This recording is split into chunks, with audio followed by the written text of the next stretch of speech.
Good evening. The opinions and statements voiced by our guests do not necessarily reflect the opinions of this network. Enjoy the shows. You're listening to WBHM Digital Broadcasting, the best in paranormal talk only on Paranormal Experience Radio. Broadcasting live out of Birmingham, Alabama.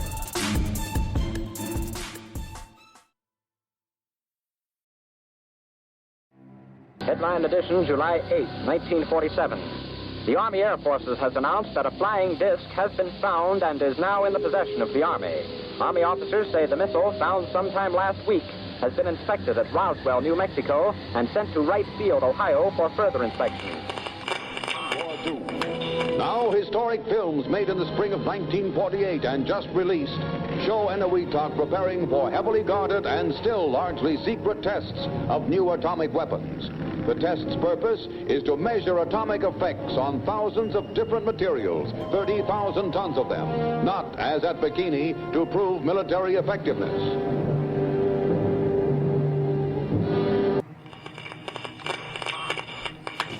San Francisco police say that 9 persons have been arrested in a narcotics raid on the headquarters of the Grateful Dead, a widely popular singing group.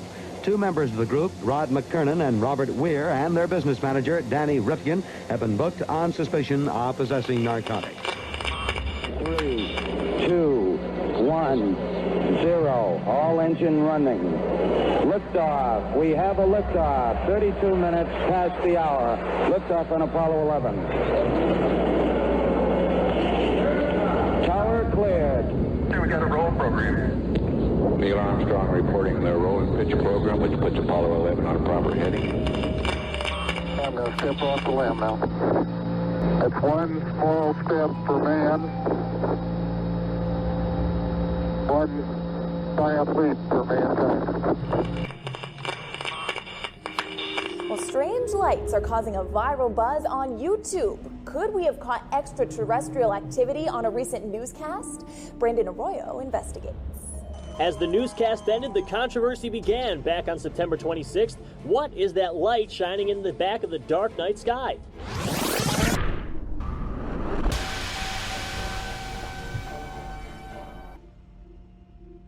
With coverage reaching all the way back to 1948, for over 70 years, Fate magazine has brought you reports of the strange and unknown, all of them true.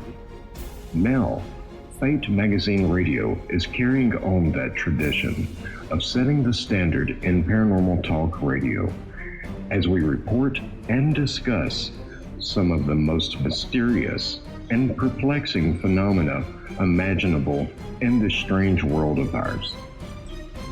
Now, here is your host of Fate Magazine Radio, Kat Hobson.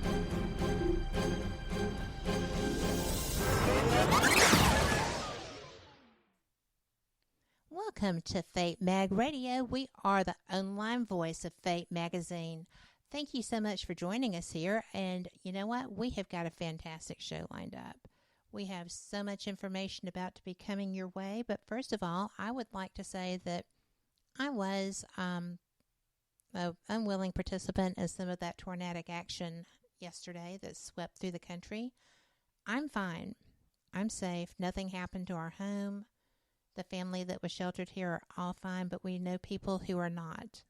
And if you would please say words, pray, send energy, whatever it is that you are comfortable and secure in doing for the people that were affected by this.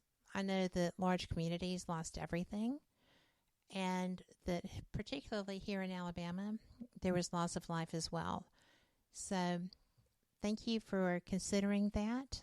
And if you see a fundraiser for them, throw something to them. This is going to be a long recovery, and we're not even in the season yet. So there's that. Tonight, I am so fortunate because the person that I am going to have a discussion with is someone who has personally helped me in my life. She is, among other things, an animal communicator. And not only that, she is a psychic online communicator. She does not have to be in place with your animal. And she helped me a great deal. We suffered the loss of a pet, and one of mine felt it acutely and was having a difficult time recovering. And now she has. She's still a little insecure, but that's okay. She knows we love her. So the aforementioned guest is Jean Lundgren. She is a paranormal consultant. She specializes in negative entities, and she works with paranormal groups. She is a psychic medium, an animal communicator, as I stated, a healer, a demon seer. She's an international author of several books, all good, and she's a nurse. She comes from a long line of psychic women, which I find interesting because I am just learning that I have too. I didn't know that. So I always knew my grandma was New Age before New Age was a thing. I did not know that other women in our family had these gifts. So she uses her ability to see, hear, and communicate with negative entities and removes them after learning at a young age to use her gifts. So she's a pretty astounding person. I am so excited to actually have her on the show with me tonight because I admire and respect her so much. Jean, thank you for being here. Thank you for having me, Kat. I love to be on your show. You just make me feel so good. Oh, thank you. I enjoy you talking with you too because, you know, I was not entirely sure how the animal communicator thing was going to go. I'd never experienced that other than them communicating with me, and that's because I felt like it was just because we knew each other so well that I was able to read them. But you used a photograph to help mine. Yeah. And I just thought, oh my goodness, this is fantastic. So, thank you. I was so stunned. Of course. I hate to say it, but I like animals more than I like people. There's a lot of that going around. They're very simple, very simplistic. They call a spade, and they always appreciate whatever help they get, 100%. Well, you know, she does. And I almost called you the other day because the one that came behind her should not be Wiggy, right? But yet he is. And it's just so interesting, the different personalities that show up with them. I mean, they are simple, but they're just fabulous. And you want to see them happy. Yeah, definitely. They are all individuals. They all have their own personalities, just like people, you know, and unfortunately, I've heard people say, well, you know, animals don't feel pain like we do. And it's like, yeah, they do. You just don't realize. They're just not wusses. Well, I would beg to differ, as you know. Everybody in this household was affected, whether they had 4 feet or 2. Yeah, and they have emotions just like anybody. And I even had one doctor I worked for years ago tell me that animals don't have souls. I'm like, really? Please, don't even go there with me because you won't win. You can't go there with me either. No. And, you know, it's just really amazing. And you do that with several things through your life, several types of things through your life. You do that. You can work with negative entities. You work with through your mediumship. You work with other entities as well. Yeah. And you know, I find that when you wrote that God does hear our prayers, but what we want is not necessarily what we need. Yeah. I have someone who is adamantly anti-God. I don't have them. I know them. And, you know, it's like if there was a God, all of this stuff wouldn't happen. And it's all about money and it's all about, you know, all this stuff. And such anger. Yeah. Such anger. Obviously, they've been hurt. Yeah. Yeah. Well, a lot of times people blame God if, like, they say, I want this to happen, or don't let them die, or, then I went through that as a 18-year-old when my grandmother died. I'm like, I got so mad. Like, why would you take her? I was mad at God. I was mad at my grandma for leaving. I was mad at God for taking her. And then I woke up one day and I realized how selfish I was being. I'm like, how can you be so selfish? If grandma needed to go, then it was her time and she needed to go. Stop being selfish. Because I couldn't hear her through all the anger. And then once the anger went away, then I could hear her. And she said, it's something that you had to work through.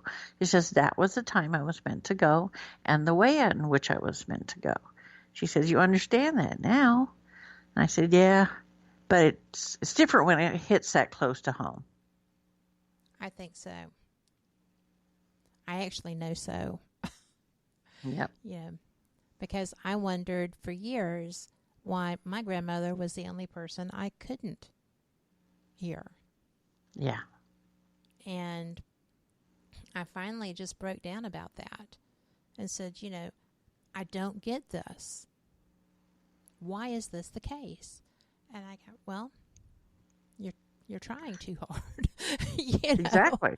You can try so hard that it's just like, like everything is like, you're like really like just concentrating on it so hard that you're like, you overlook the simplicity of it.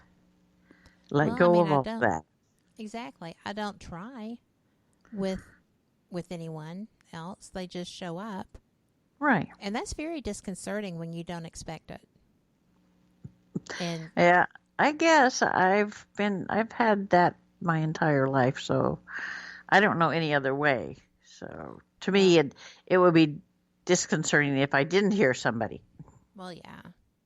Well, I've known things which were from people telling me things, but I didn't realize what was going on for some time. And when I actually had my first actually audible experience, I was in a haunted location, go figure, and I just walked into a conference room and somebody said, hi.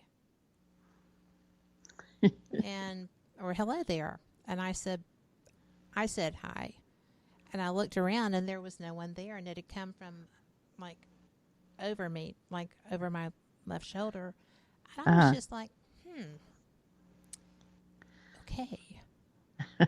So you've actually had that happen the whole time. Yeah, forever. Ever since my grandmother raised me for the first 5 years, and she was a medium. Her abilities weren't as strong as mine, but she had run-ins with negative entities in her time, and she's like, you just have to face them, and you just have to say, in the name of Jesus Christ, what do you want? And she said, remember that. They'll always have to tell you what they want, or they'll vanish from walking the earth. And she totally believed that. She grew up in Atchison, Kansas. That should tell you something. That's one of the most haunted places around. But she grew up in a time when seances were the thing. They were popular. Every party you went to, they had seances or a witch board or whatever. And so she would have to avoid all of that. Otherwise, she would be, something would be following her home. Oh, well, that's not good. No, so she learned at a young age, to guard herself. Right. And it's a good thing because, back in those days, if they caught you, saying that you're hearing voices, and they put you in the loony bin. Yes. So my grandma's born. Schizophrenia or many other things. With 1906, so. Oh, just crazy. Yeah, they would say that. Well, how did she overcome that? I mean, did she just tell no one? Oh, no, it wasn't told outside the family. Family, close friends would come to her with issues, or to her mom or her grandmother with the issues, and they would take care of them and do what they needed to do, talk to the dead, or contact somebody for them, or look towards the future to see what was going to happen. So, she just learned to keep it to herself and just within the family and close friends. It was just not done. That is almost tragic, isn't it? But it is. Thank heavens we've come so far. Yeah, I'm glad. For the most part we have, yeah. Yeah, there are still people out there who, it's like, oh, that's of Satan, There's no such thing as earthbound spirits. It's black, you're either in heaven or you're in hell. There's no happy medium there. So, and that's fine. If that's what they want to believe, and if they've never experienced an earthbound spirit or a negative entity or whatever, then good for them. Well, if they haven't, then simply no one has needed to reach out to them. Exactly. My husband was like that. He's an auditor, so he's very, very left-brained.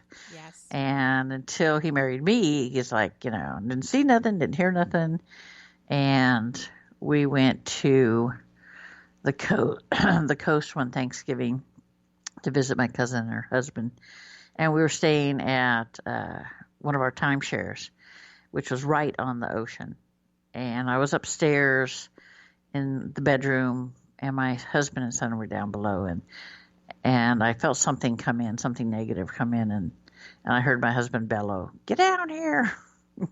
So I ran down the stairs, and he's pointing at it, and he says, "What is that?" I said, "That," and then the minute I said that, it went out the French doors, went right through the French doors. He's like, "What was that?" I said, "That, my dear husband, was a shadow person. Welcome to my world."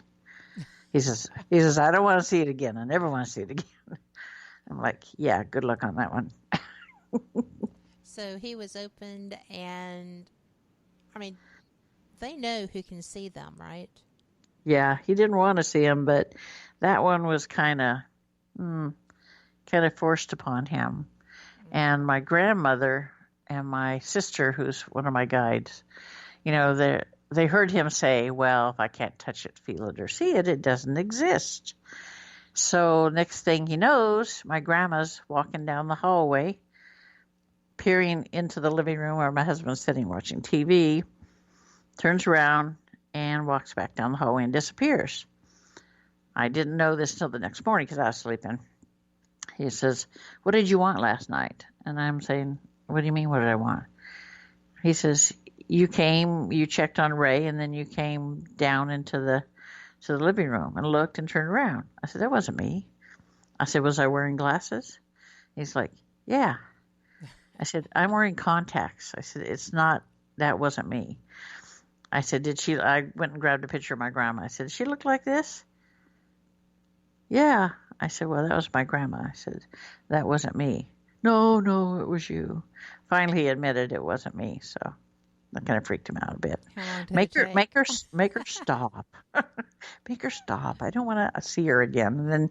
And then a couple of months later, it was my sister. It's like there was a face. I was sitting in the living room, and we have like an opening between the kitchen and the dining room and the living room, and he's like, "Ray," and I was like, my son is like, "Ray's downstairs. What do you want?" And he's like, "I'm not going to tell you what I saw then." Bless his heart. I said, did the person have long hair, red hair? He's like, "Yeah." I said, "That was my sister. Don't worry about it. You said if you can't touch it, feel it, or see it, it doesn't exist. So there you go." Not standing there. Yep. Well, I don't want to see. We are at our first break already. I cannot believe that. But we will be right back, y'all, and we will be joining with Gene to learn some more experiences, and we have questions already, so we'll be asking those too. Y'all come back. You're listening to WBHM, Digital Broadcasting, the best in paranormal talk, only on Paranormal Experience Radio, broadcasting live out of Birmingham, Alabama.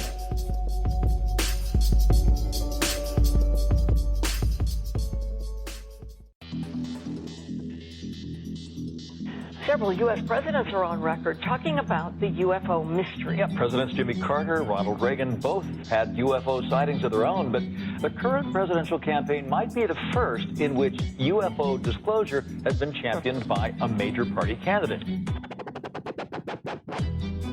DIA, CIA, it moves around, is operating a program to train psychic spies to spy and use their powers against Russia. John Ronson writes about this in The Men Who Stare at Goats.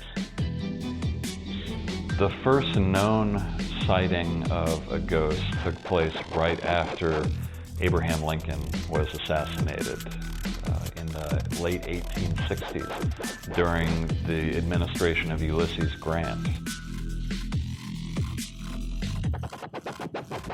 Project Paperclip, Clinton releases it all in 1998. Possibly the unequal cooling of its surface. I say, do you still think it's a meteor, Professor? I don't know what to think. The metal casing is definitely extraterrestrial. It's a place where UFO hunters and scientists gather to examine paranormal activity in the region. Some of the documents, this is bringing Nazi scientists into the United States to work here. So we fought against the Nazis, and it's not, this again is not a revelation. As early as 1947, 1946, we knew some of this, right? On the paranormal, will we see U.S. President Barack Obama's foreign policy go intergalactic in a quest for gold stolen by aliens? We'll tell you at least how the White House responded to claims the chief executive has been teleporting to Mars. But let's get to today's Capitol account. UFOs, hauntings, psychic abilities, conspiracy, ESP, cryptozoology. There are many things that remain unexplained in the inexplicable world around us, and we're talking about them here, looking for answers on WBHM Digital Broadcasting, Birmingham, Alabama. The truth is out there. Thank you for listening to WBHM Digital Broadcasting out of Birmingham, Alabama. The time is 23 minutes after the hour. Welcome back to Fate Mag Radio, and yes, we are the online voice of Fate Magazine. I am so excited about that, actually. And if you have a chance, you can go and peruse the website, www.fatemag.com. And if your subscription is not up to date, just check it out. We also have back issues available. Phyllis can find you almost anything. It's fantastic. So I am joined tonight by Jean Lundgren, and we are having just a most delightful conversation. Yeah, she is a little bit of everything. She's a paranormal consultant. She specializes in negative entities. She's a psychic medium, animal communicator, healer, demon seer, an author, and a nurse. And our first questions are relevant to your nursing. Sherry wants to know, with your abilities and as a nurse, do you pick up a lot of things about people or sick people? And have you ever run into anything evil where you work? Now, those are two completely separate things. So, yeah, the first one is like, when I first trained as a nurse, I was 18 years old in the military. That's where I got my training. And, of course, the military frowned on anything like that, any type of psychic stuff, and they don't want to hear about it. They don't, it's just better not to, talk about it. So I did I did a lot of hospital work, and I did most of my communication telepathically, or if there was entity where the person, died and was having difficulty crossing over, I would have them follow me to the dirty linen room and then talk to them because it was definitely frowned on. I usually knew when somebody was going to die before they did, and their guides and guardians would come and wait for them, and I'd see them there. So I'm like, oh, okay, you're going to go. Okay, fine. And then I spent 5 years in, and I got out and civilian life. I worked some more hospital work, but like I said, you do come across in the bigger hospitals, and there's a big hospital over in North Portland that I worked at for a while, and because there's a lot of violence and negativity over in that area, you do run across some negative entities there and earthbounds that are not so nice. And you just have to, do what you do and get rid of them. Well, I find that interesting. What creates an earthbound entity? Why are they earthbound? It's usually they'll die quickly, unexpectedly by the human consciousness, and they will, or they'll die with a lot of trauma involved, or maybe they're shot, maybe they're stabbed. They felt they weren't ready to go, or even the fact that they don't want to leave the loved one behind. They're so attached to a living person that they stay behind to watch over them, to help them, because they don't realize that they can cross over and then come back and still watch over the person, because they think, oh, I can't leave. I have to stay and watch over them. They can't do without me. And a lot of the times, the living person will keep them there because, they feel they can't do without them. When that's a sad thing, then you have to talk to the person and let them know what's going on. I had recently an issue where a friend of mine in Chicago, his mother's 88 years old, and her oldest son died like almost 20 years ago from esophageal cancer. And she's been holding him earthbound the entire time. Oh, my. Yeah, and I finally had to have a sit down and talk to her. I'm like, you're holding him here, and he's not happy. I said, you want him to be with God. I said, you have to let go of him. And she never realized that she was doing that. So once she realized it, she finally let him go, and he could finally cross and be at peace. That's actually very tragic. It is. I can't imagine being that person and realizing that you were what was keeping them here when they were ready to cross. Yeah, I know. I said, it's not your fault. I said, you had so much grief. My friend said that he said for 8 years she did nothing but cry. Oh, no. Yeah, and he had to help her through all that time and stuff, and it was not good for either of them, because he's an empath and very sensitive. Once you were able to communicate that to her, was she able to finally completely let go? Was he able to go on to what he was supposed to? Yeah, he was finally able to, leave here and ascend completely. And he still comes to visit her to let her know that, there's no hard feelings about it. He doesn't hold her any ill will, and that he's just happy, he's there, and he comes by and visits her. Well, that's a plus, because, I know that she felt horrible. There's no way not to. That's someone that you love, and you want to be able to have a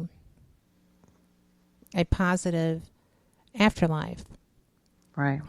We have another question, and Robert would like to know if you had only one anecdote to relate to about any experience with angels, what would that be? Oh, Lord. Only one. I think Michael's kind of at the top of my list, because he's been with me through all my incarnations.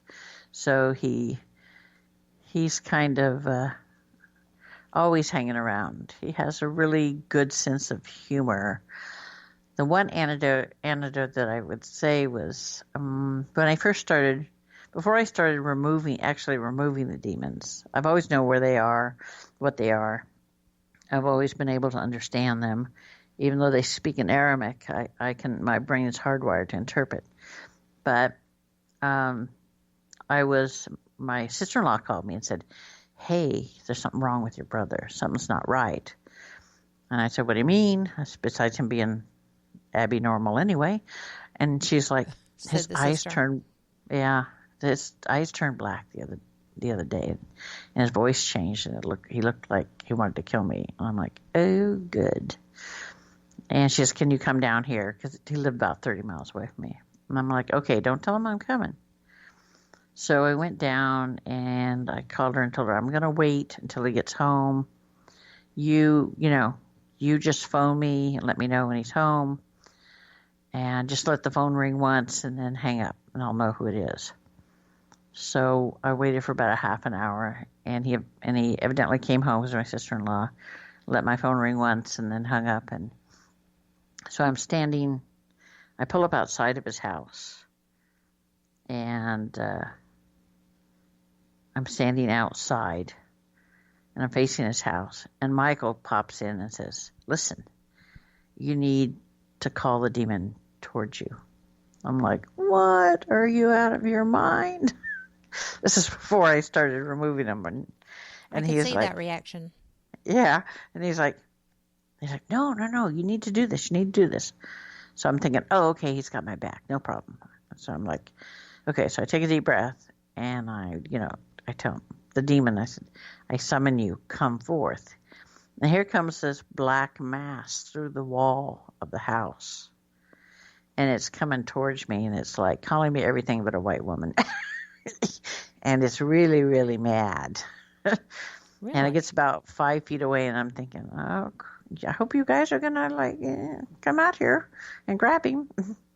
And suddenly my consciousness went to the back, and Ariel came forward. And the demon was just like totally thrown off course.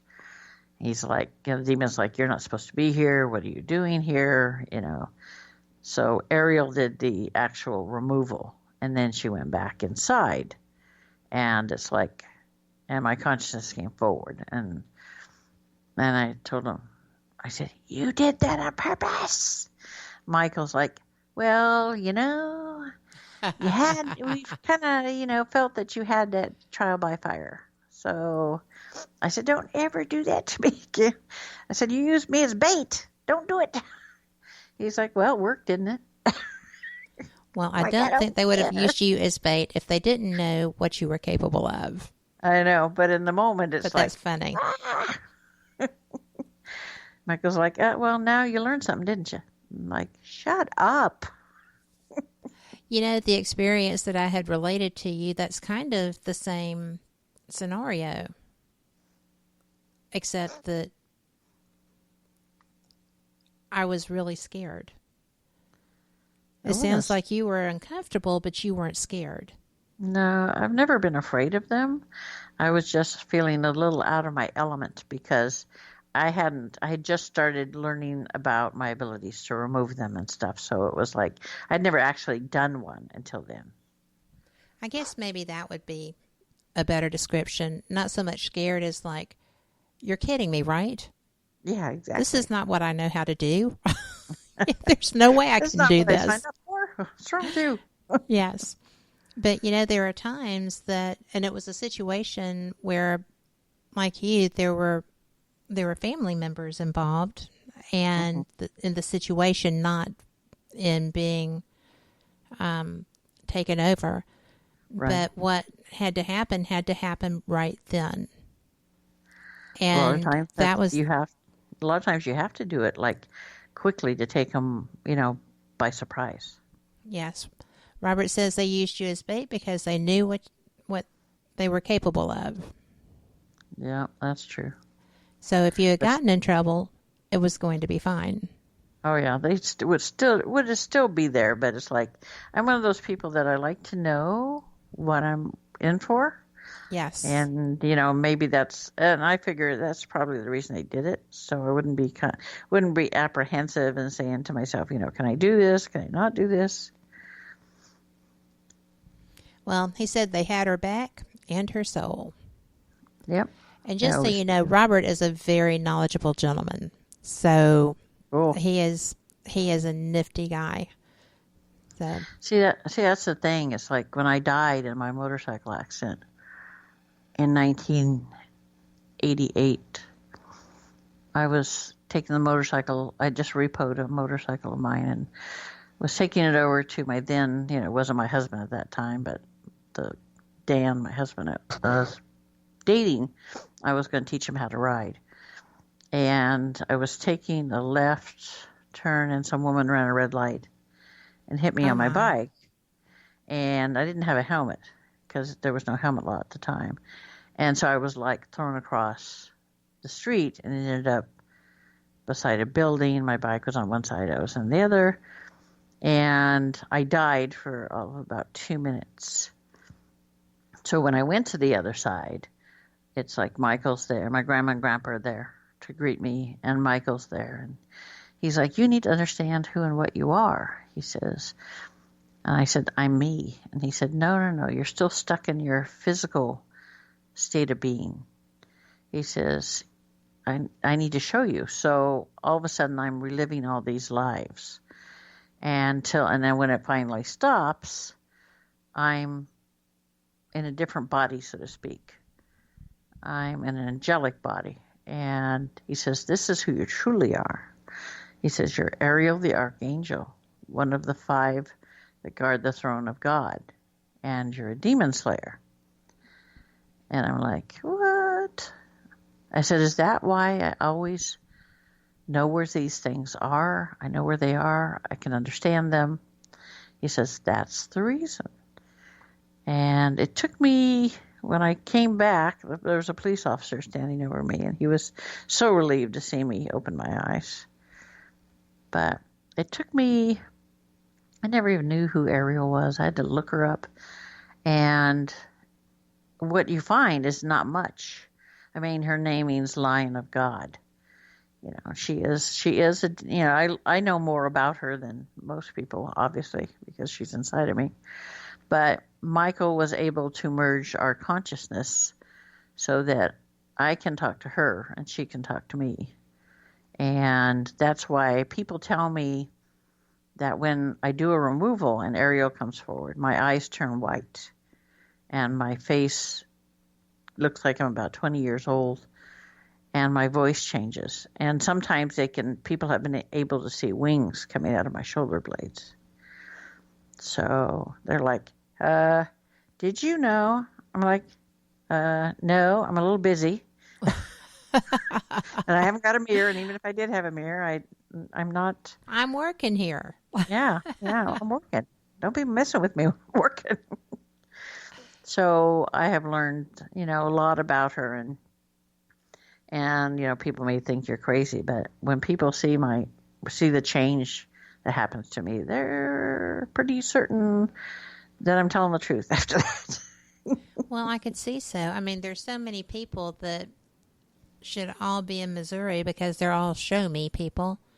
But, oh, yeah. But it simply is what it is. When you have a physical manifestation such as that is representing the changes that are ongoing, it's no different from people who are having a negative experience, having physical manifestations of that as well. And it's equally real. Yeah, exactly. Believe me, I've seen my share. Was that something that, going back to your brother, was that the end of his issue? Yeah. Yeah, because once they knew that he was protected by Ariel, they didn't mess with him anymore. They stayed completely away from him. That's pretty fascinating. In a good way. I mean, because he didn't have to take an active participant role in his clearing and protection. No, he didn't. That's kind of unusual, isn't it? He didn't even know about it. My sister-in-law her aunt was Sybil Leek. She was medium famous in the 70s, and she has some abilities herself. So it's like, I need you to do this.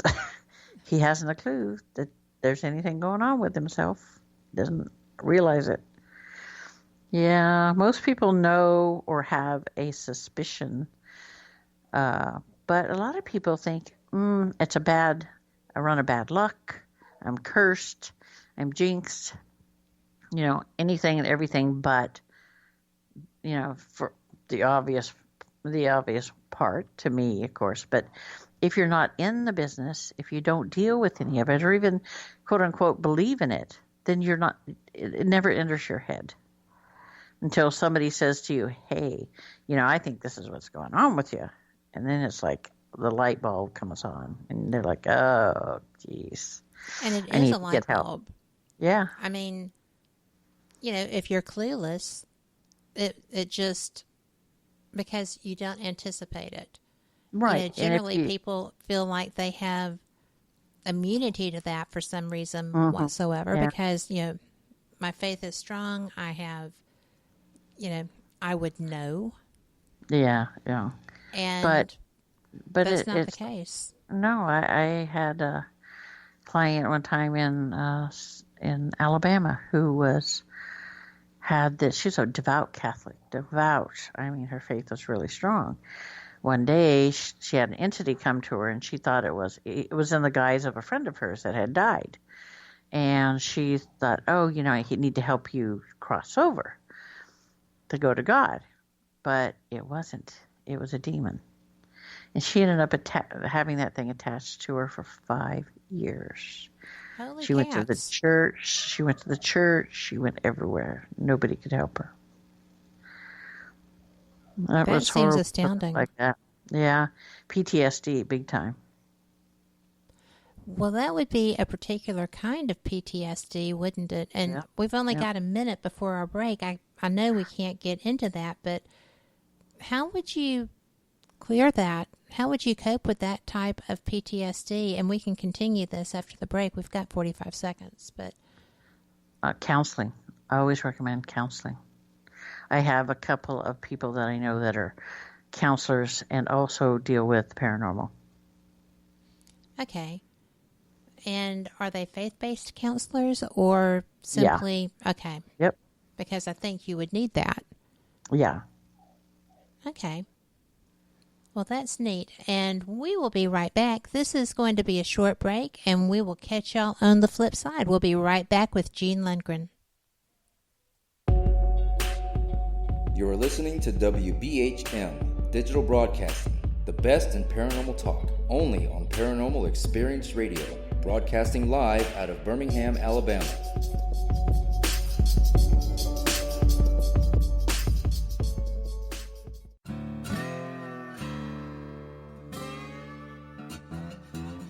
Oh, come on. I'm Southern, but... Nope. That'll do. Hello. I am Kat Hobson, host of Paranormal Experience here on WBHM Digital Broadcasting out of Birmingham, Alabama. I enjoy having guests from all areas of the paranormal, from ghosts to ufology to cryptids and beyond. You'll find some of the best researchers in their fields bringing you some great information. Join me on Wednesday nights from 8 to 10 p. Eastern here on WBHM Digital Broadcasting. Since 1948, Fate magazine has brought you reports of the strange and unknown, all of them true. Fate Radio is carrying on that tradition, bringing you the unusual, macabre, strange, and bizarre. Join host Kat Hobson Sunday nights from 8 to 10 p.m. Eastern on WBHM Digital Broadcasting.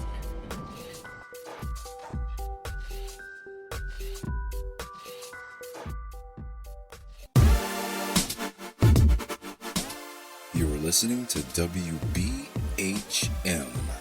Digital Broadcasting, the best in paranormal talk, only on Paranormal Experienced Radio, broadcasting live out of Birmingham, Alabama. Thank you for listening to WBHM Digital Broadcasting out of Birmingham, Alabama. The time is 45 minutes after the hour. Welcome back. You are listening to Fate Mag Radio, and I am Kat Hobson, your host, with my guest, Jean Lundgren. And Jean, we had just touched on the PTSD that people who suffer from negative entities experiences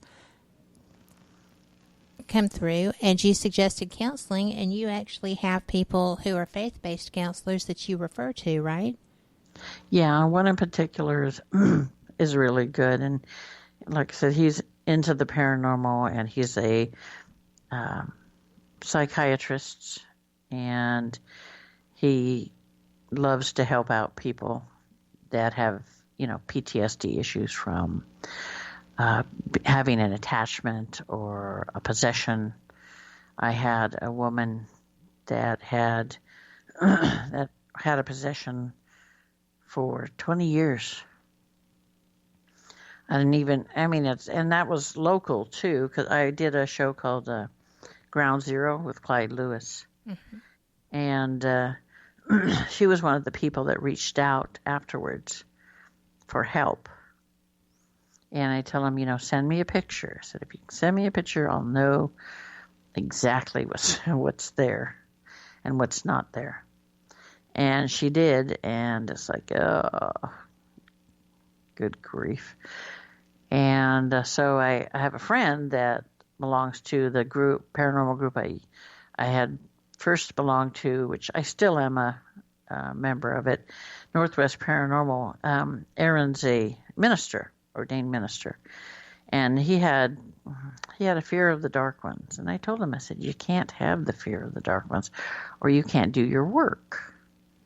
And so God told me, you need to take Aaron with you. I'm like, okay. So I took Aaron, and I took my para-partner, and we went to this woman's house, knocked on the door, opened the door. Her eyes were all black, and she growled at me and slammed the door shut. I'm like, what do you think, huh?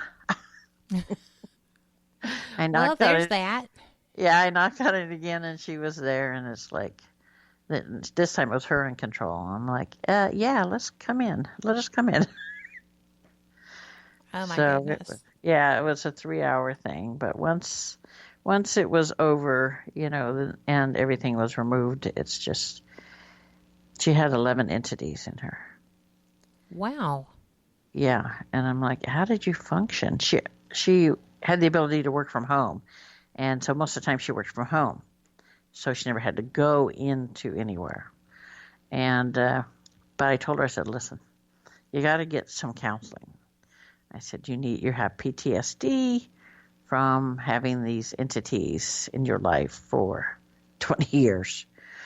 So she was able to get some counseling. At that time, I didn't have anybody to send her to, but I knew there had to be, somebody. And she managed to find one. And then I had one reach out to me after that. So it's definitely, it's definitely something that needs treatment. I mean, you're not going to pick up and say, okay, it's gone now. Get on with my life. You're going to have trauma. You're going to look behind every stone, every tree, and worry that something else is going to attach itself. Yes. That is such a thing. And, I know people who, if the doors are open, they're in a church. Mm-hmm. Because they don't feel safe outside of that. Yeah. And I think that's really, it's tragic. That's where it is, the counseling has to come in. And definitely. I think it's very tremendous that you direct people that way. Yeah, they need it, yeah. I can't even fathom 11 entities being involved in something like that. And she was still able to work even from home? Yeah, but I can't remember the type of work she did, but it was something that was basically, like playing video games, mindless, there you go. But, yeah, she's better now, but it's, like I told her, you're not going to get over it in a month, in a year. So this is going to take years of counseling. To my knowledge, she's still in counseling. That's just astounding. But I'm glad that she is. And I'm glad that she's clear. Yeah, it's so good. Poor thing. It's like, oh, I cannot even imagine living like that. I mean, I deal with them for ever and ever, but that's different. People ask me, what do the entities say when you talk to them? And I'm like, are you out of your mind? Why would I talk to one? I said, I'm there to either kill them or take them out. I'm not going to talk to them. They have nothing I want to hear to say. That's not a social conversation. No, it's not. I don't understand why people that's not a coffee clutch, right? Sit down and have a cup of coffee with them. Well, do they ever try to interact with you because they know your goal? They know why you're there. Well, they try to, like I have every now and then, I'll come across a case where they were summoned. And I'm like, really? Oh, no, you can't remove me. I was summoned. I belong here. You can't do anything about it. And I look at it and like, really? Okay, let me just rip you out of the person's life, and then I'll throw you where you need to go. It's just like, or they'll be swearing at me and they're always angry, but they're swearing and trying to attack me, and with a sword. They can create what's called a dark sword. The only way to put it, just like Ariel creates a white light sword, they can create a dark one. So they'll fight tooth and nail, not to go back or not to be destroyed. But, not my problem. You shouldn't be here, and then you won't get killed or you won't get sent back to where you need to be. I find that astounding because when people say, battling, they don't always realize that they're actually talking about battles, true battles. Yeah, it's spiritual warfare, literally. It is spiritual warfare. And I have another friend who is a spiritual warrior and who has known that he was since he was a child. And that's I find what that... you're supposed to do. Yes. Yeah. Most of us, there are 8 archangels born into the world today that are in human form. And they're usually sent down for a reason. Either, in Ariel's case, she was sent down to learn to have compassion for mankind. Because in 1198 AD, she ripped a demon out of a physical woman, and the woman died. So God sent her back to relive physical world lives until she learned to have compassion, learned how to care. But there are others that are sent to be watchers, ones that are sent to be healers. I'm one of the 8. I know where 3 more are and have communicated with 3 more of them. I just need to find the other 4. I have a guy for you to meet. There you go. But we have a couple of more questions relevant to this. And one of those is, what items do you carry for protection? And do you only use them at investigations, or do you need to carry them with you everywhere? I think everyone should carry, it goes back to what will protect you and what won't protect you. A cross with the image, and that can't be an abstract image of Jesus on it, was one of the things that will protect you. Black salt will help to protect you. I make a black salt the recipe was given to me by God, and it's blessed at each step of the making of it. So I put it into necklaces, or you can just carry it on yourself, and it heats up. It gets hot when it's working. And prayer is a powerful, powerful thing. Those are the things that I can say will actually protect you. I have people say, well, I'm going to wear a crystal, I'm going to, use this stone or that stone. And I'm like, go ahead, it's not going to work. Because I know after this many years doing it, I know it will and won't work. And a lot of the information And training that I have is from Ariel and the guys on the other side, the Legion of Light, which is comprised of Michael, Gabriel, Raphael, and Ariel. So all the information I get is like firsthand from them. And I've known, and over the years, I've had proof that, those other things don't work. Like people think if they just wear a cross, plain cross, that'll protect them. Or if they use, I don't know, somebody's saying something about brake dust, another person says something about tar water. I'm like, really? Yeah, no. Tar water is a carcinogen. No. Well, but I've always been curious about different protections, and I like crystals because of what I get from them. I don't necessarily think that they're protection. Right. They amplify. They'll amplify the energy. Yes. But I have several things that I feel comfortable with, and one of them is a crucifix that was given to me by a priest who does what you do, and it's blessed. And that's what I use if I'm feeling vulnerable. It's always a good thing, yeah. What do I use for protection? Nothing. With Ariel inside of me, that's all the protection I need. It is.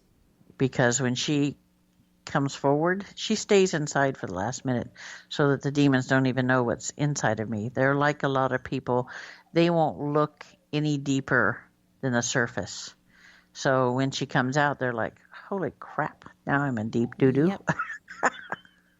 Well, I was told that that's what happened because, I mean, you look like an average human.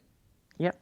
And yet, when you're revealed, they think they're, playing, and you bring a war. Yeah. I bring down the bad things to them. And that's okay, because that's normally the good person. That's normally the good things. Yeah, so if you're an average human, I keep telling her she enjoys it too much. Nah, no can do. But what about do people who feel like they can do what you do and maybe aren't really geared toward that and get cocky? How many phone calls do you get of, I think I was wrong, I need some help? Yeah, I've run into, the reason I don't call myself a demonologist is because I've run into too many fake ones. Yes. Or too many ones that thought that they could do, what they're supposed to be doing, and it doesn't work that way. I was talking to my grandma, and she said, what we call you in the old country, in Ireland, we call you demon seers. He said, those are people that can see them, they can communicate with them, they can remove them, and they can kill them. And so I said, oh, that sounds better. I like that better, because I don't like the other one. So that's why I call myself that. If there was an old family, handed down from like 14 generations about a child that would be born into the family that would have these abilities. It would be a female child. And when I was born, my grandmother knew that was me. My mom wanted to give me away, and my grandma said, no. You leave her here with me. And that's why she raised you. Yep. That is pretty awesome, but sad. Yeah, she was a special person. Unfortunately, my mother came back into my life when I was about 6. And she was bipolar and abusive. And so it's like, I had to go live with her. So that's why I left for the military at 17. I understand that too. And that being said, we are going to go to our top of the hour break, and feel free feel free, as if you wouldn't do what y'all wanted to do anyway. But this is a great time to stretch your legs, fill up your tea glass or coffee mug, or stein if you're so inclined.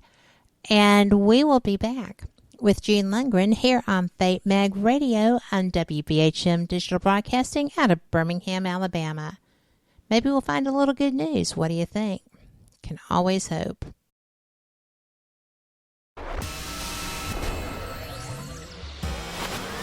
You are listening to WBHM Digital Broadcasting, Birmingham, Alabama.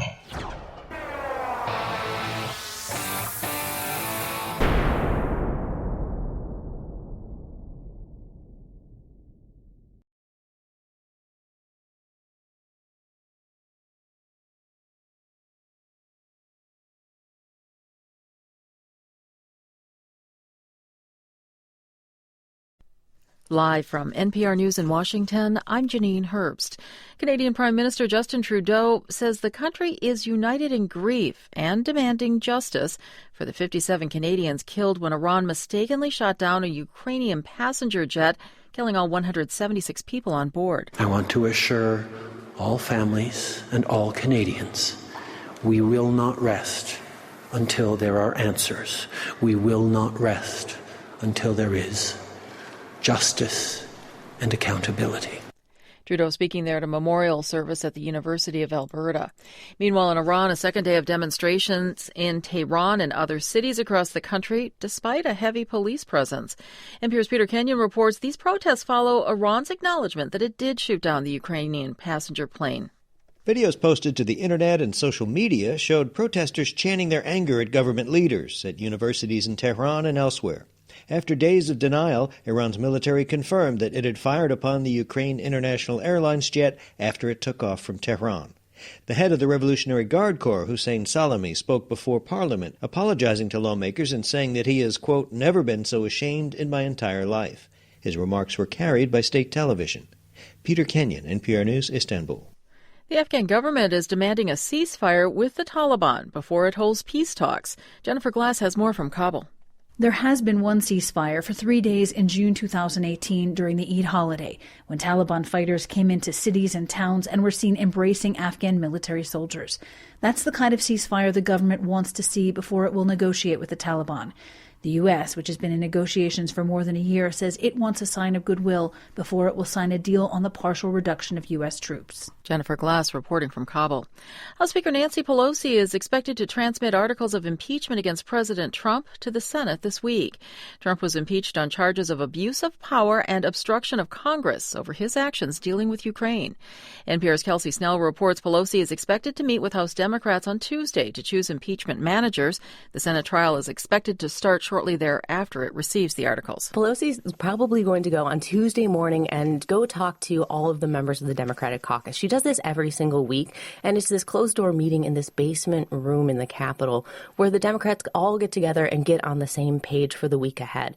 And this is where we expect her to kind of tell her members how things are going to go and name who the people are from the House Democrats, who are going to manage the impeachment trial in the Senate. And over there are general rules in the Constitution, but it really comes down to one vote on a set of rules that are currently being written by Republicans and are expected to be passed by Republicans to determine exactly how the trial will go.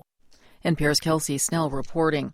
Asian markets are trading lower. The Asia Dow down about 0.1%. This is NPR.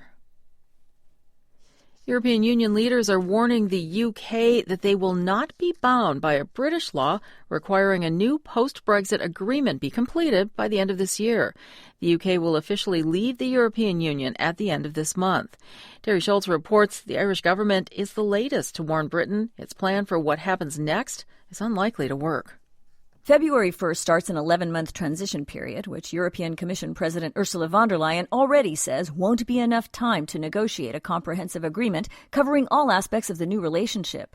While an extension of up to 2 years is possible under the withdrawal agreement, the British Parliament passed a law prohibiting its side negotiating past December 31st.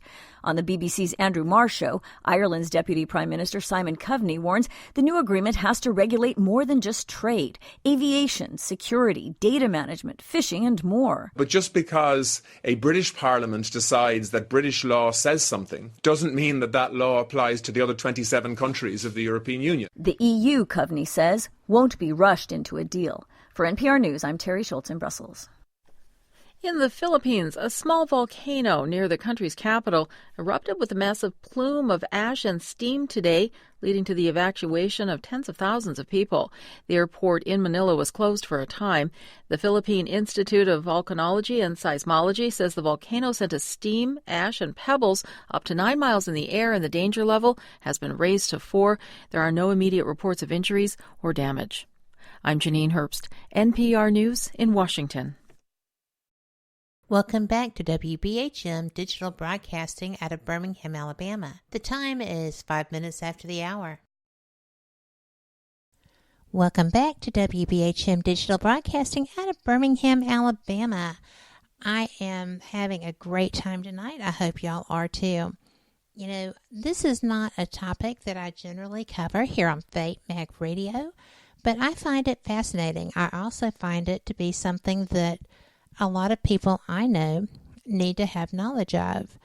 When people are putting themselves in the position of paranormal investigator, oftentimes they become involved with these situations without really anticipating that being the case. As Jim was saying, people don't really realize what's going on around them until it's actually too late. And it gets to be a little unsettling. And if they have knowledge and wisdom, and actually probably discernment too, then they are going to step back from the case, reach out to someone, hopefully someone who is of Jean's mindset and ability. Maybe you won't find too many with that ability, but certainly you can try and build on that.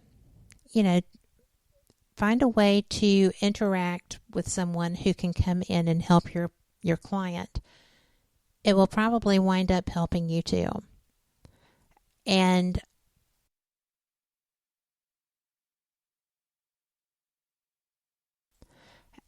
while we are waiting for Jean to return, I just wanted to say that I am so appreciative of her taking time out of her schedule today. We are learning so much, and this is not something, again, that I am very comfortable running across in my work.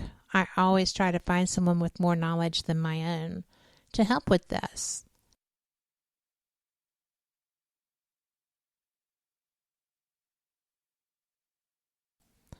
So we are just waiting here a little bit for June to get back. And if you have any questions, this is a great time. We have 2 chat rooms open, whether you're on fatemag.com, WBHM-DB.com, or in the Spreaker chat.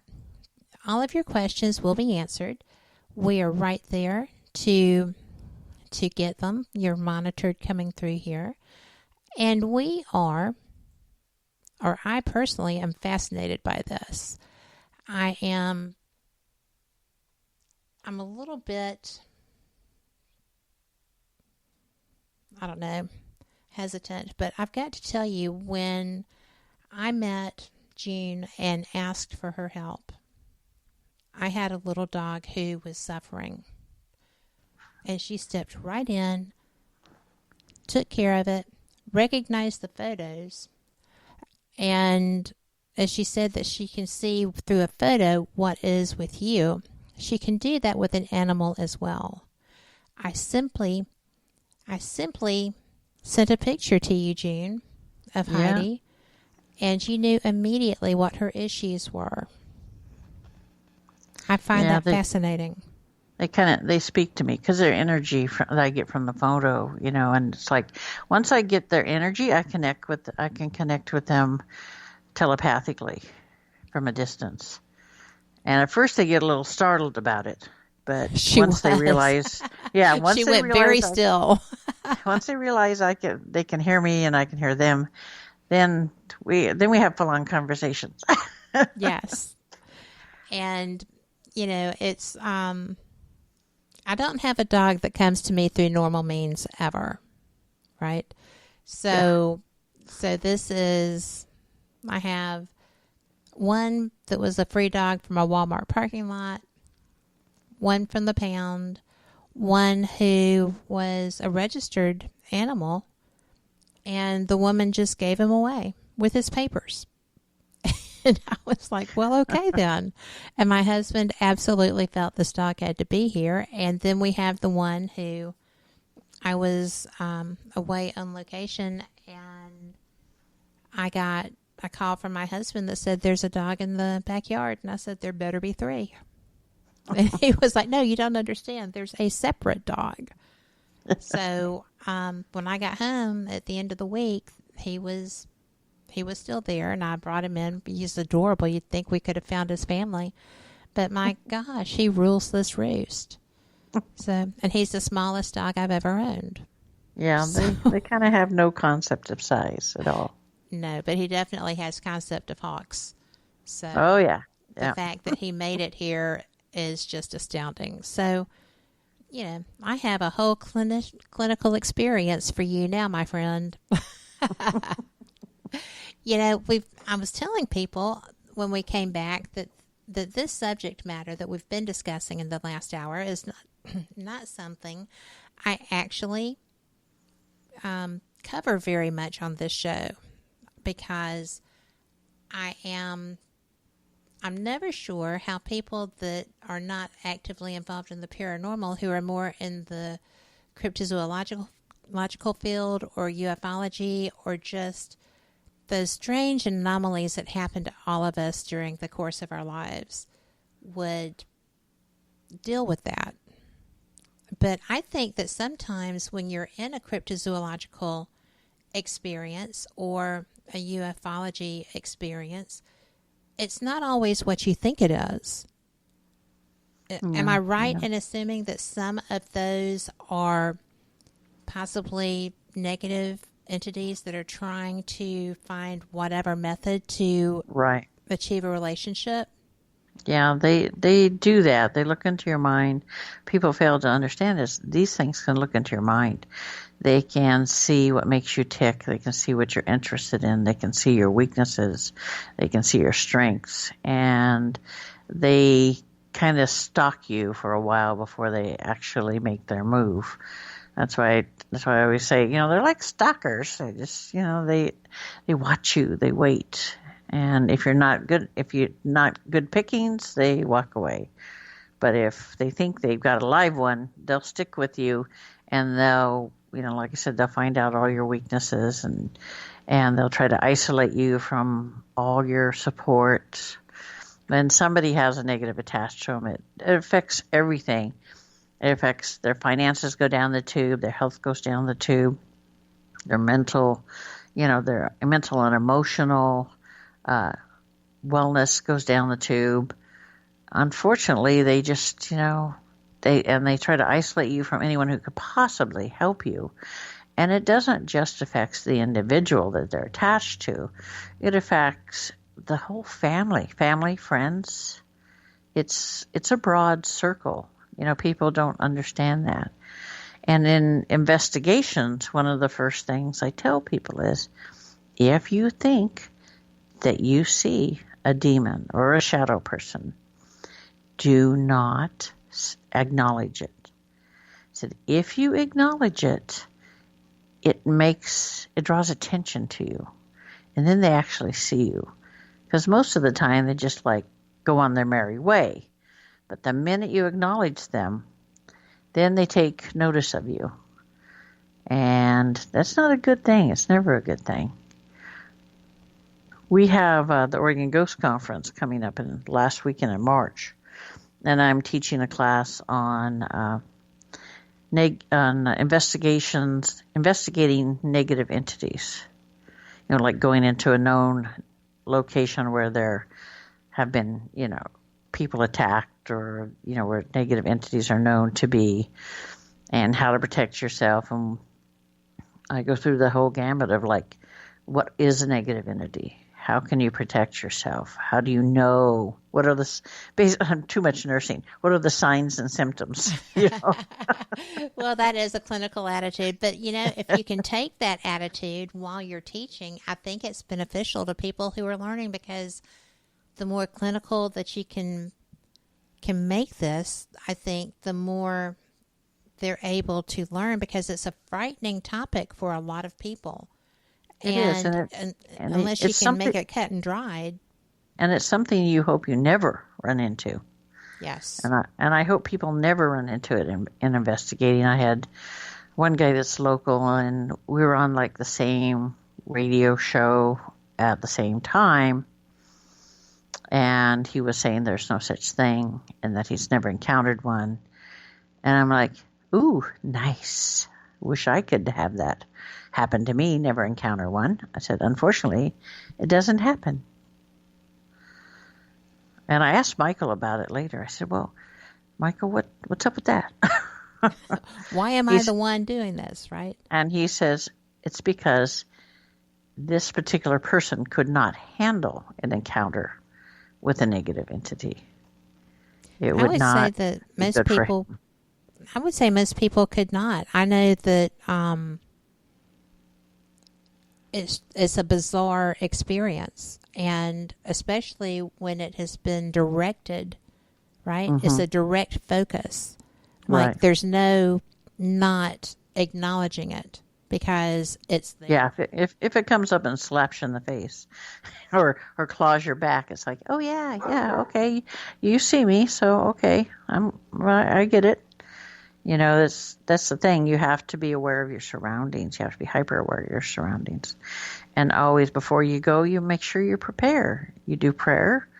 You do everything you can. You put thought forward that are good thoughts, good energy. And I have what I call a white light shield.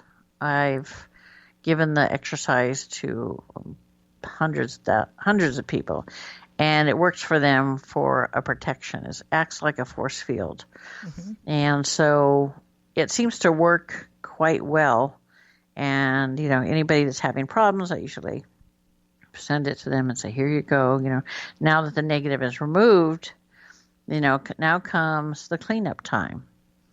Because anytime you're touched by a negative entity, there's going to be that negative energy still within you even after it's gone.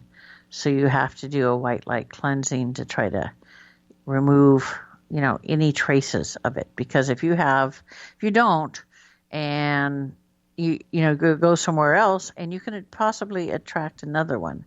So it's better to do the cleansing and not have to worry you're going to pick up something somewhere sometime.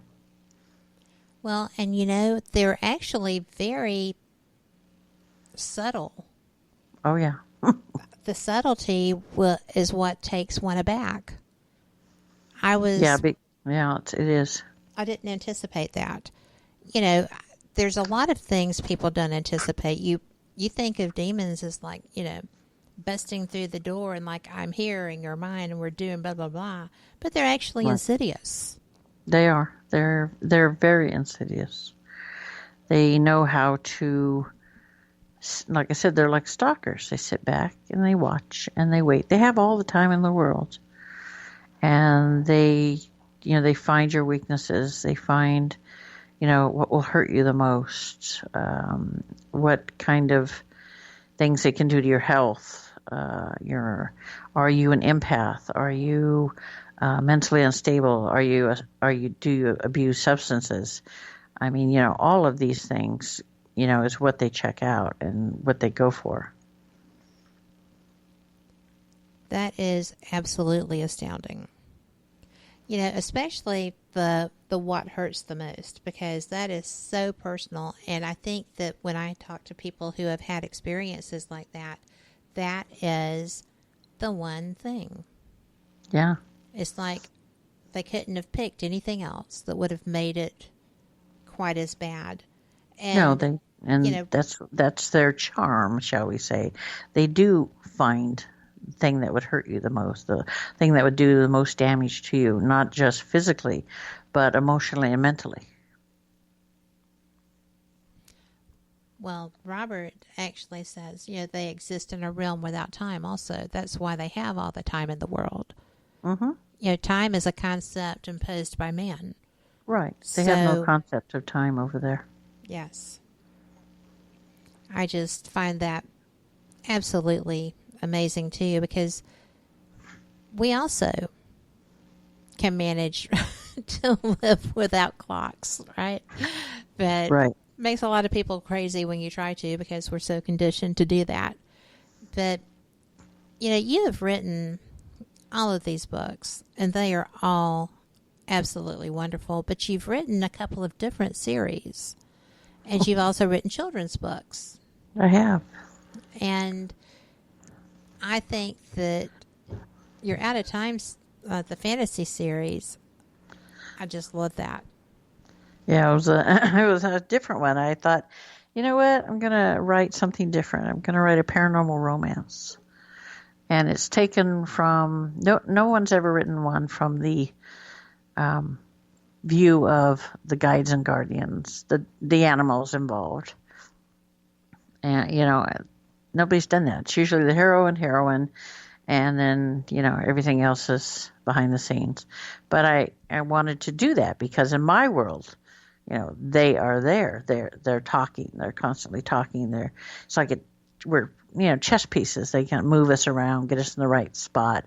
When people look for me, they say, "I wasn't even looking for you, and suddenly you just popped up." And that's where I needed to go for help.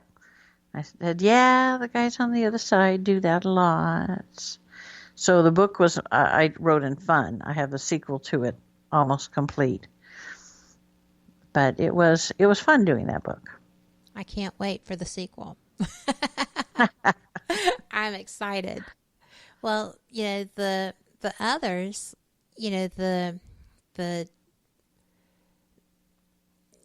got the Medium's Guide to the Paranormal. You've got Paranormal Encounters. Book 2 1 of and those. 2. Yeah. The Dark Side of the Paranormal. And Demon Seekers, yes. The Journey Begins. That's a series. It's going to be a series of 8, and the second one is almost complete. It's about, it's based on reality. It's based on, the first one is based on me and, finding out who I am, and this is about an archangel that comes down and has to find these 8 reborn archangels and try to help them acclimatize. The second one is about a guy in England, and the climax of it takes place in Stonehenge, which I've been a few times. I thought that would be a perfect place for the climax of the book, but he's under the impression that he has like psychological issues instead of what he has inside him is real. So she helps him to understand. That's amazing. I can't wait. It's quite interesting. It moves along really good, which is I have a friend. Your writing does. So yeah, I have a friend in Scotland. He just purchased Demon Seekers: The Journey Begins, and he finished it in one day. And he says it's great. He says it moves right along and it keeps your interest, and it's very good. I'm like, oh, I'm glad you liked it. Well, I'm going back to the UK this June, so. Have you worked any with Scottish Paranormal? No, You should reach out to them. That is a wonderful group of people, and I enjoy them. They do great work. They do great videos. Their channels are fantastic, and I have a friend from here who tries to go every year at least once to investigate with them, and he gets to see all the cool places because they go everywhere. Yeah, when I was over there in 2018, I have some friends that live over there in Scotland and England, Essex, and we went to see the Edinburgh Faults, and it was quite interesting. I just love the town of Edinburgh. It's just totally awesome. Well, it appears to be addictive. Yeah, it's beautiful. It's old. it's like going back again in June. So both of my friends say, just fly or we'll pick you up at the airport. I'm like, okay. It's like really cheap to fly from London to Edinburgh. It's like $78 round trip. Get out of town. That's fabulous. Yeah, I do need to let people know that y'all are listening to WBHM Digital Broadcasting out of Birmingham, Alabama. We skipped the break because we were a little bit late getting started back, and that's okay. So I have some questions for you and Chad. Is that okay? Yeah, perfect. Okay. There's a couple of them. I'm going to start with Mary's because I find it interesting. I'd like to hear the answer myself. Okay. And does the Mandela effect influence demonic energies? No. Really? No, it does not. Well, because they A lot live of in their people think own... Uh-huh. Yeah, there you go. Gotcha. It influences almost everything else, right? Except Right. for... You would think so. Except for spiritual beings. Yeah, it does. They don't seem to... doesn't mess with them at all. And I asked them about it one time. They're like, no, that's nothing to us. I'm like, okay. Well, own time realm, right? They don't need that. That's it. All right. And another question is, have you ever met anyone in the paranormal community that you really respect as far as their work and you're like, wow, they know what they're talking about? Let's see. I mean, not personally met. You know, I don't get out a lot per se. I mean, you know, I like Chip Coffee. You know, me too. He's a nice guy. He's great at what he does, and he should be doing what he does because that's where his, you know, path lies. I would say probably him out of all of them that I've actually met per se. Okay. Most of them I've just, you know, talked to or something like that. I just never actually met. There's not too much of a call for my kind of thing. Well, I would think that true investigators would know that they need that. So, yeah, I can remember the days when a lot of them didn't want to have anything to do with anybody who was a medium. All they wanted was the proof. But, you know, when I've been on removals, I will take my cell phone and I will record the removal, just the sound. And I have several recordings of the demons screaming as I rip them out. So it's like, this is good. Easy listening. Yeah, I did a YouTube thing called Paranormal Crossings. Episode 12 is the one I did. I went to do an interview for it, and the first one I did, you know, everybody always wants to do, you know, light and all that stuff and angels and stuff. And I'm like, okay, fine. So I did it and recorded it and everything. And I kept waiting for it to come on because it was going to be on a local channel as well. And waiting. And it's like a month later, I'm like, I finally get a hold of him. I said, like, when's it going to be on? He says, like, well, I hate to tell you this. He says, but, you know, I record things, he says, on Blu-ray, on the studio computer, and on my personal computer. But there's no trace of you ever being on there. And he thought I would be mad. No, he said, he thought I would be mad. I started laughing. I said, you don't understand. I said, I deal with the dark side. I said, that's nothing. I said, that's just child's play for them. So he decided he wanted me to come back on. This time we discussed the dark side. And during the interview, about 30 minutes into it, I could feel a negative entity coming. Because I told him I would bring Michael with me, you know, for the second one, so nothing happened like that. So I'm talking to him, and I feel something negative come into the studio. And I telepathically asked Michael, I said, you got it? And he was like, yeah, I got it. And about 30 minutes in, the hostess says, this air has been blowing on me this entire time, And then I felt something just now break the air because they had asked me if I could have Michael come over. And I'm like, okay, fine. So I asked him to come over. So he flew over her and stood behind the host. And he felt him put his hand on his shoulder. And he could see him in the monitor, his reflection in the monitor. But he couldn't physically see him other than the reflection on the monitor. And right after he came over like that, and she says, like, I had this impression of a huge wingspan, a huge wing.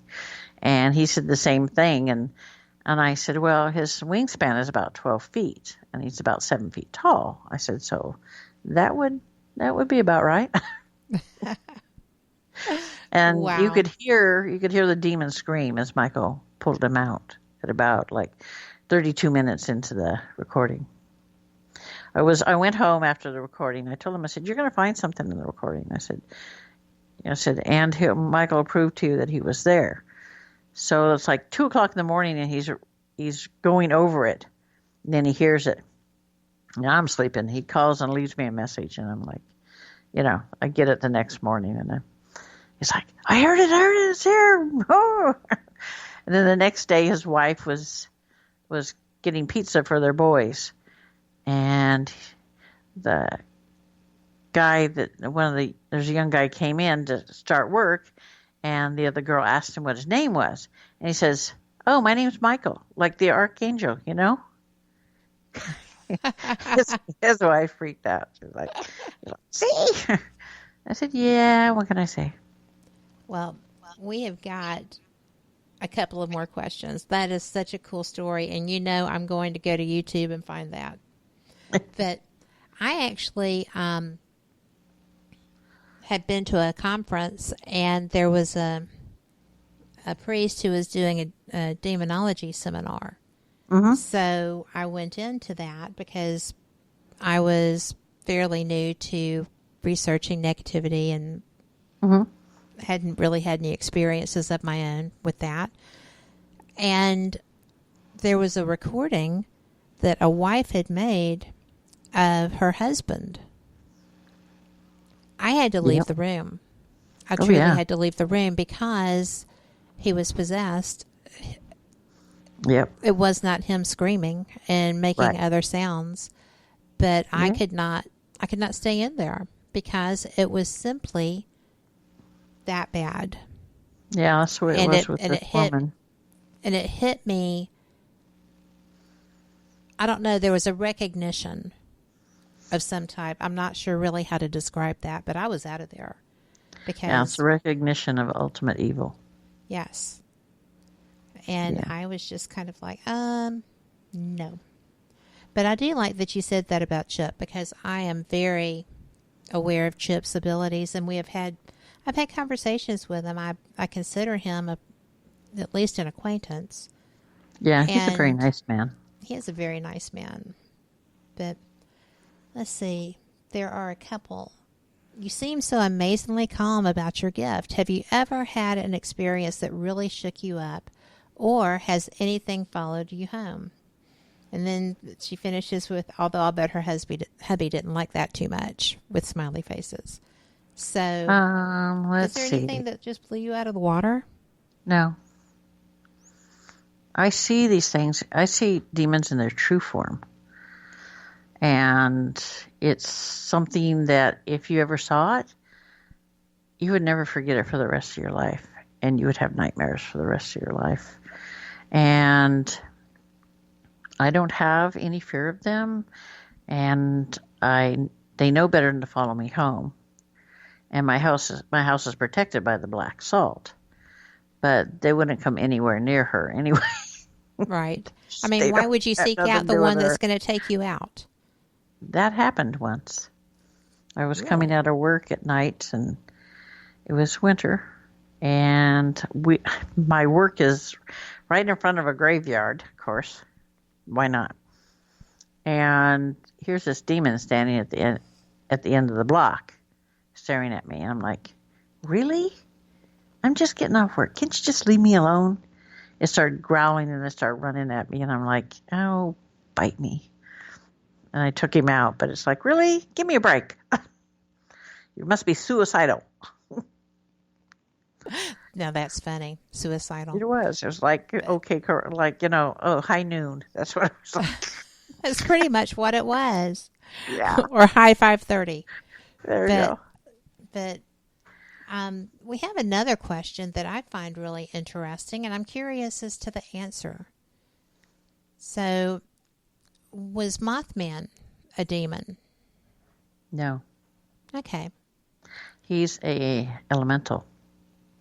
Thank you. That's what I think too. I think that so many of these things, people don't recognize elementals. Yeah, And it's not talked about a lot, really. It's really not. But I've experienced them a couple of times on investigations, and you can't always see them clearly. And they're mischievous. Rarely are they negative, but most of the time it's just mischievous, and they don't like people that don't respect the earth. So that bothers them a lot. Well, the first one I met was there was a tree line around a quarry, and I was investigating a building that was in a strip mall. So the quarry was on the other side of the parking lot of the strip mall. And we're outside, and there's a group of people there, and I was like, oh, yeah, we need to go inside, because there are all kinds of people sitting here trying to make sure that we don't dig another quarry, right? They're really upset. And oh, no. Yeah, well, but they were just reacting. I mean, they were actually protecting, trying to make sure that nothing else catastrophic happened.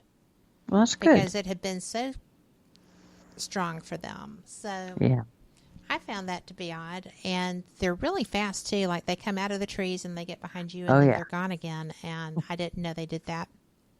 Oh, yeah. Very curious. They're very curious. And feisty. Oh, yeah. So, well, I am just really interested. I cannot believe that you were actually accosted like that.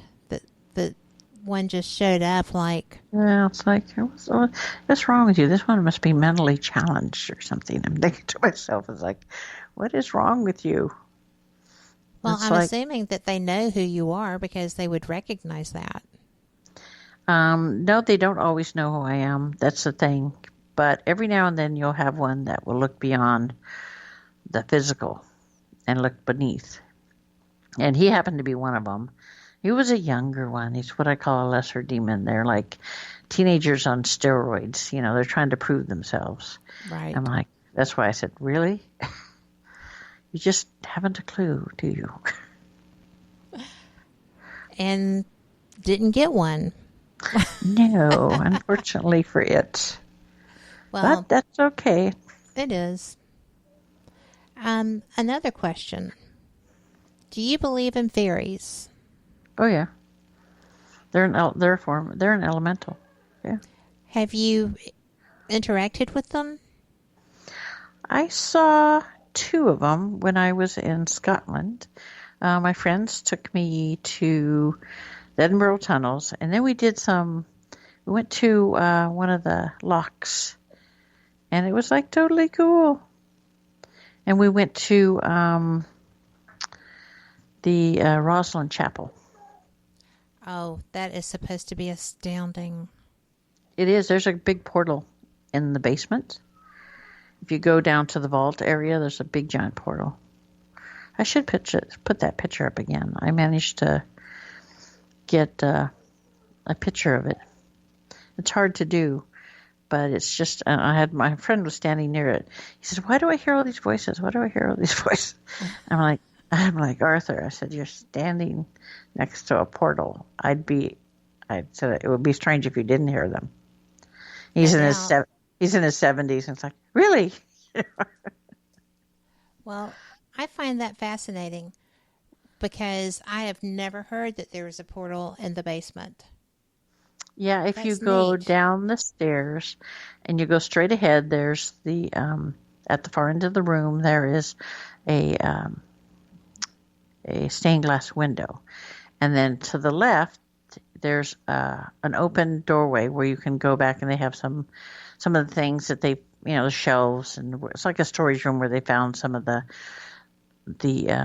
pottery and things like that in the chapel, and that's all over there. Well, between the stained glass window and the room with the pottery, there's a huge wall, and it's right there. Right, I'll have to put the photo up again. It's just interesting. You can see it's a white circle. You can barely see the white circle. That is too neat. Now, and if you go into the graveyard behind it, there's a grave that has like a giant urn with like a blanket draped over it or a robe draped over it. And I told my friends, I said, listen, come on over here and put your hand on this. And they came over and put their hand on it. They said, it's vibrating. Why is it vibrating? I said, come around here and see who it is. See who's buried here. And there was a priest buried there. I said, that is a portal. They're like, oh my God. That is so neat. It's a very interesting place. That. Yeah, it's very interesting. Well, when are those the only two that you found there? Yeah, those were the only two portals I found there. The fairies were both, there's one out in the graveyard, and then there was one peeking through the windows. And it's like, okay, so you're interested. I see you. I acknowledged them without drawing attention to them. I didn't want anybody to bother them. Right. Well, we're only about a minute and a half from break, but to revisit the fairies, because I was going to ask if they were human size or small like they're depicted, but Sherry wanted to know, what do they look like and what is their purpose?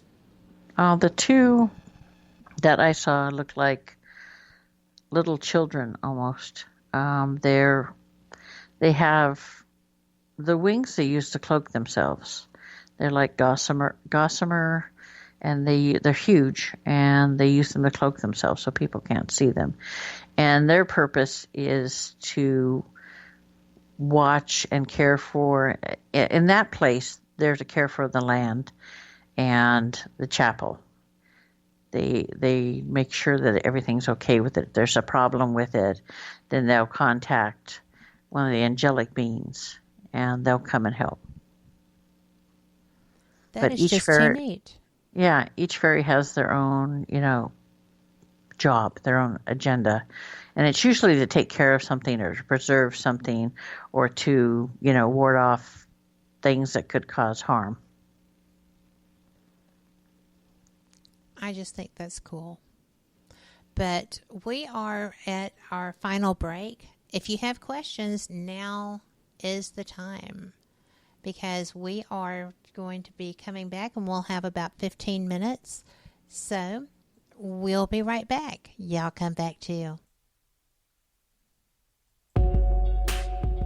You're listening to WBHM Digital Broadcasting, the best in paranormal talk, only on Paranormal Experience Radio, broadcasting live out of Birmingham, Alabama.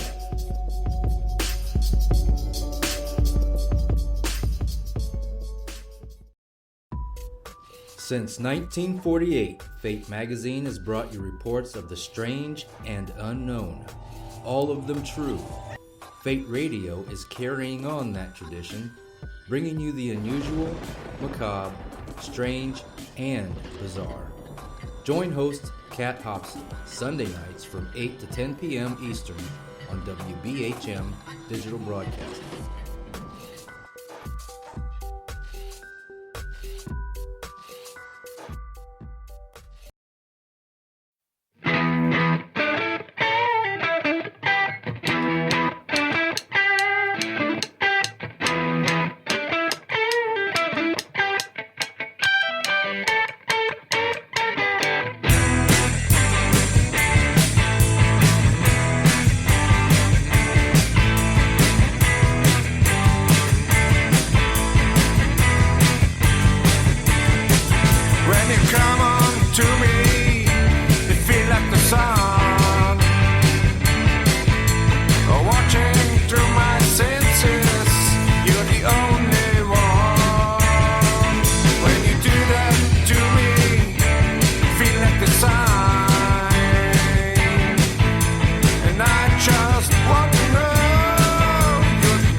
Thank you for listening to WBHM Digital Broadcasting out of Birmingham, Alabama. The time is 23 minutes after the hour. Welcome back to our final segment tonight on Fate Mag Radio, the online voice of Fate Magazine. And you know what? Hit the website, because if your subscription is lapsed, we've got a new edition about to come out. You're going to want to get that, and you can get archives too. Phyllis will find you whatever you need if she possibly can. She's brilliant. So I am joined with Jean Lundgren, and we have a few questions that have come up in chat again. Are you up for it? Ah, yes. Okay. So, are there any urban legends that you just don't believe exist, like they're total bullpucky? I told you. I haven't heard them all, but there are some urban legends. Like we have one locally. It's about 100 miles from here, and they talk about a woman that cursed the town because they hung her as a witch, and she's in the house. The town is burned down 3 different times in its 100-year history. Yikes! And that's a lot of times. I know. I was like, really? I said, maybe I have to go out here and check this out. So I drugged my sister-in-law out. So we went to this, and supposedly this witch was buried in the local cemetery. But there's no headstone, see.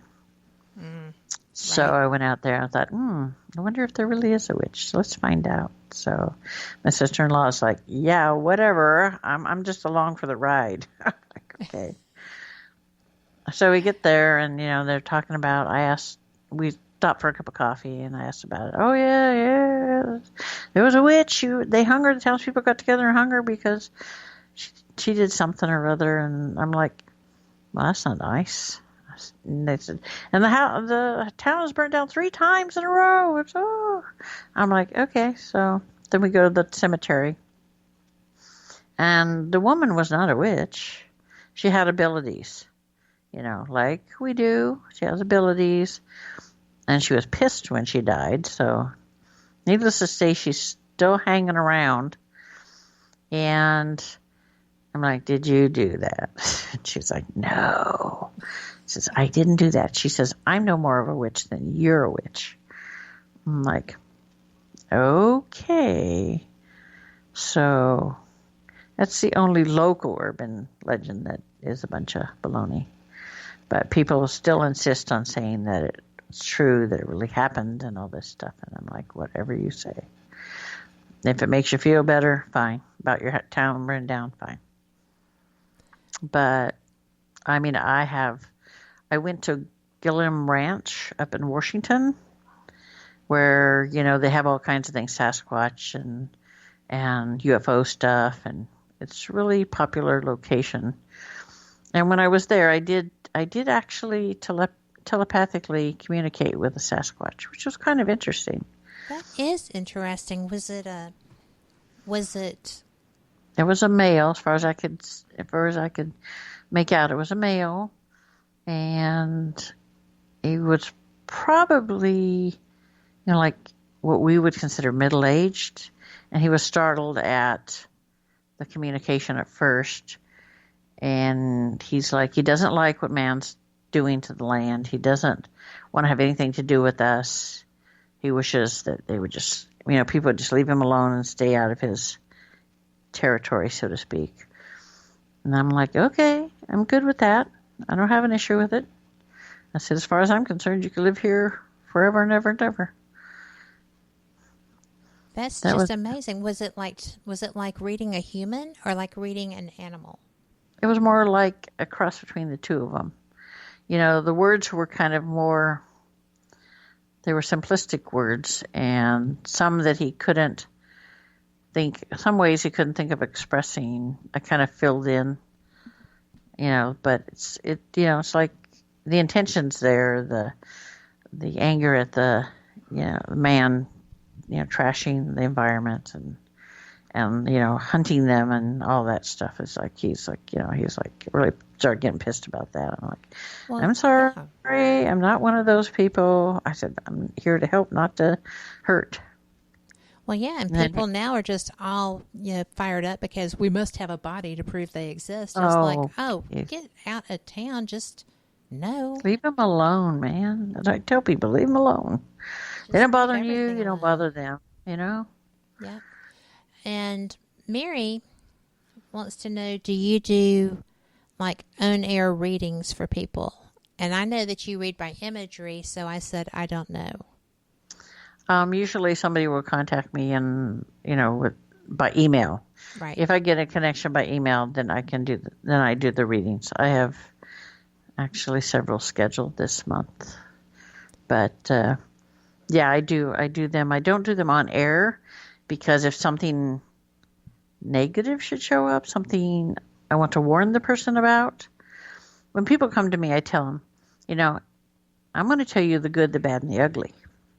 If all you want is happy, happy, joy, joy, don't come and see me. Because if they give me a warning for you, it's for a darn good reason. It's to prevent something from happening, something bad. So I try not to do them on the air because of that. If there happened to be something that I needed to warn you about, I don't want the whole world to know about it. Well, I had a thought of that the times that I have heard people do readings during shows, that you can't just take random calls and know that there's not going to be something of that nature. Right. That's one of the reasons I try not to do it. For me, that was just like, oh, well, no. That can't be a good thing. No. And I had thought at one time that I wanted to have a reading during a show, and then I was interviewing a psychic named Lori Johnson who knows me, and I was taken aback because she does know me, and everything suddenly went south. So it wasn't horrible, but it was really quite funny. And I was like, that's very personal, and we are on the air. Right. And she was like, but you have to do it. And I was like, it's a good thing I love you. And know that you love me too. Yeah, that's the exact reason I don't do them. And I do love and respect her. I'm not slamming her in the least. But that was the only time. And it was relevant to my estranged mother at the time. And it was just like. Yeah, because you don't want to say, send me email me, will ya? And I'll tell you there's something, then people start worrying. Oh, no. Yeah. And then people start worrying for their friends that were being, getting the reading. And it's just all the way around. It's just kind of like it's an accident waiting to happen. It is, or a newspaper story or something. Yeah. And it's just like, no. But where can people find you? We've got about 5 minutes left, and I just want to make sure that people know before we get into the whole do it all at the end and zoom, and somebody misses something. You can find me on Facebook. I have a paranormal group called Ghosts and Girls Paranormal, and we specialize in negative entity. But if you look up June Lundgren, you'll find my pages for the Demon Seer and that. But my website, if you wanted to contact me, you could contact me through the website. There's two. They feed into the same website. One is mysticconnections.org. And the other one is a beautiful logo. And the other one is demonseer.com. And they both feed into the same, they both shoot to the same website. Do you do your own graphics? No, I do my own websites, yes. They're beautiful. You do a really good job. So but the new book that I have coming out called Demon Seer, there's a gentleman in Bolivia that hand drew the cover for my new book. Oh my gosh. How nice is that? Yeah, I know. I was like, okay, so this is what I want. This is what I have. I was like, so it took us a while to get the thing correct, but once we did, it's turned out pretty good. That is pretty good. I can't wait. I'm so ready for that book. That's just me. Now, I have a question for you. Mm-hmm. When you went public with your abilities, Uh-huh.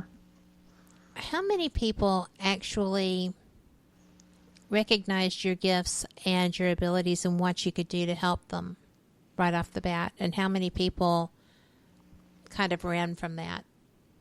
It took me a while to, because when I first started doing like Ghost Conference, the Oregon Ghost Conference, I went to it strictly by accident the first time it was held. And I met Jay Verberg from Ghost Mind and some of the others that were from that show. And we were talking, and Rocky Smith does he's the one who started it all. He was one of my son's teachers in high school. But when I did that, I went strictly as a medium the first time. And then after that, I slowly brought out, what I could do and what my abilities were. And at first, it kind of is like, some of them didn't want to talk to me because of what I do. What I do is not for everyone. No, but, really. But the people that needed help were more than willing to come to me. And that was the whole reason for doing it, was to reach more people I could help. That to me, that's important. We need to help the people that are suffering with these attachments or possessions. And, because sometimes the person will go to their own clergy and not be believed. They're saying, it's all psychological, that type of thing. So I tell them, go see your minister, go see your pastor, whatever, and see if they can get you some help. I said, if you can't, then, there's deliverance ministers. I said, or you find someone like me. I said, to do the removal. I said, it's, you have to do your due diligence as well. You have to know the person that's contacting you, whether they're psycho or not, which the minute I get the email, I know if there's something there or if there isn't something there. Something as in they're having a real experience or they're crazy. Oh, okay. Something demonic. Whenever they don't even have to send me a picture at that point, I'll know that there's something demonic there, but I won't get a good reading on it, how many are there and stuff, until I get the picture. Then I know how many are there, what type they are, and, where they're located, where you encountered them, and that sort of thing. And I can usually do it from a distance. I can, if I can get to you locally, then cool, I will. But there's so many people that need help that I couldn't get to them locally, so I started doing them from a distance. I can make that connection. Well, I absolutely know that you can, because I saw it happen with an animal. Yeah. I mean, you have no idea how immediately you became my hero in that moment, because when I saw her stop and listen, and she just sat there after all that angst and upset. So thank you for that. Thank you so much for that. I love helping the babies out. And we are out of time. I've already got people saying she has to come back. And I'm like, okay. So we'll see. Okay. We'll schedule that. But there you go. Thank you so very much for joining me here on Fate Mag Radio. I have enjoyed every minute of this conversation with you. I'm so glad. I enjoyed myself. I love talking to you. Ditto. So I am going to let everyone know that we are back to our regular schedule this week, and tomorrow night is Paranormal Experience. No, that's not right. Tomorrow night is the Paranormal Pride with Denise Pridemore, and I'm telling you, you need to catch this show. It's going to be astounding. I will be back on Wednesday with Rick McCollum, and he is Hollywood Ghost Hunters with friends. Kane Hodder and he started it together, and Rick does Hollywood Ghost Hunters magazine, and he will be turning the tables, and we will be doing my interview for his magazine. So he is such a nut, but we're going to do it. He's convinced it will be fun, and he talked me into it. So that way you can ask questions and learn all the weirdness that is cat. It's awesome. So then Friday will be a rebroadcast of Ghost Talk Radio. They will be coming back live at the beginning of February. That will actually be January 31st will be her first live show. And you know what? Thank you so much for being here. There's so much that goes on, and just make sure that as you're going through the day that you are the person you want to be, somebody that you would like to call friend, and that you are being the change that you want to see in the world. We hear so many people talking about the negativity and the anger and the frustration, but you know what? We can counteract all of that. We have the power to manifest these things. So please be the change you want to see. Mainly be a person you'd like to call a friend. And with that said, thank you for joining me here. I am Kat Hobson, the online voice of Fate Magazine. And thank you so much. Without you, we wouldn't do this. And June, thank you too. You're welcome. Good night. Good night. You are listening to WBHM Digital Broadcasting, the best in paranormal talk only on Paranormal Experience Radio. Broadcasting live out of Birmingham, Alabama.